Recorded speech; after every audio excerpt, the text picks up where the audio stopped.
I watched my world explode.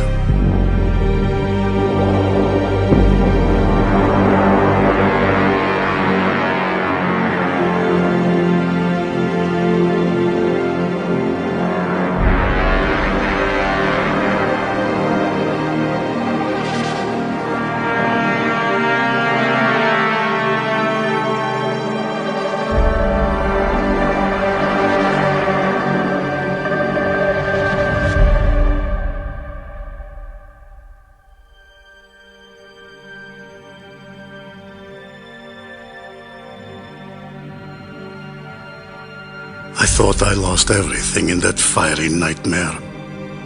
But what I found in the rubble of my childhood awakened me. I was the first lone survivor of Erangle. But I would not be the last. The island showed a scared boy that he could be a survivor. That's what I want for you. To meet your true self.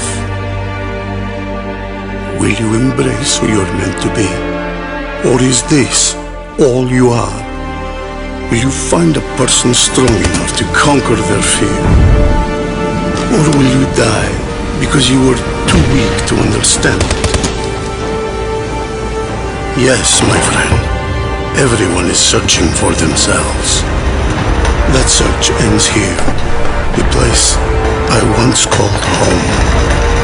Welcome to my battlegrounds.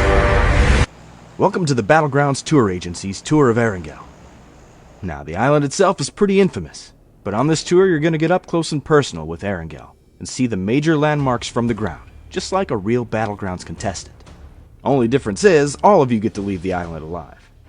While we're down here, we'll also dive into some of the history of the island. Nobody really knows the whole story about what went down here, but with the help of prominent Battlegrounds historians, we've pieced together some of the clues left behind. Now, when people still lived here, there was quite the little community on the island. Farmers, laborers, physicians, teachers, even dock workers made up Erangle's economy, and everyone contributed to keep the island a self-sustained place. Even after the military took control of Sosnovka, life kept on like normal for a time.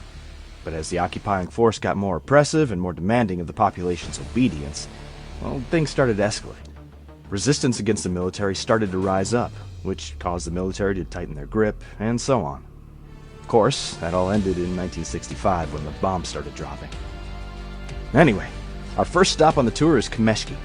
It might look like a sleepy seaside town, but Pubg was actually quite important to the resistance, as is apparent by their hidden-in-plain-sight base. This was one of several bases set up around the island to monitor what the military was doing and plan strikes against them. And being so close to Stalber, you can bet they were relaying communications of their own. Speaking of, let's head up the mountain. Stalber is one of the highest points on Erangle, and as such was the perfect spot to set up communications arrays. While we don't know for sure which side of the conflict controlled Stalber, the resistance base in Pubg and the bunker just down the hill tell us that this area was mostly blue territory. They even flew the flags of their enemy down here to help throw them off their trail. This here is Erangle's infamous crash site. It's nothing compared to that aircraft graveyard down on Sosnovka, but it being so out of place is exactly what makes it interesting. Nobody's quite clear on how the plane went down, but these things don't really have a habit of just falling out of the sky by themselves. And that was before flight data recorders were widely used, so we might never know what took her down. But she's part of the island now, and part of the tour. George Bull was a priority for the occupying force, as it housed a large portion of Erangle's population, and was the island's most prominent port, with shipping containers full of supplies from the mainland arriving every week. They set up base in the north of the city and put its jail to good use once the blue flags started flying around. Some of you noticed the cameras around. Those are a more recent addition to make sure none of the Battlegrounds action is missed.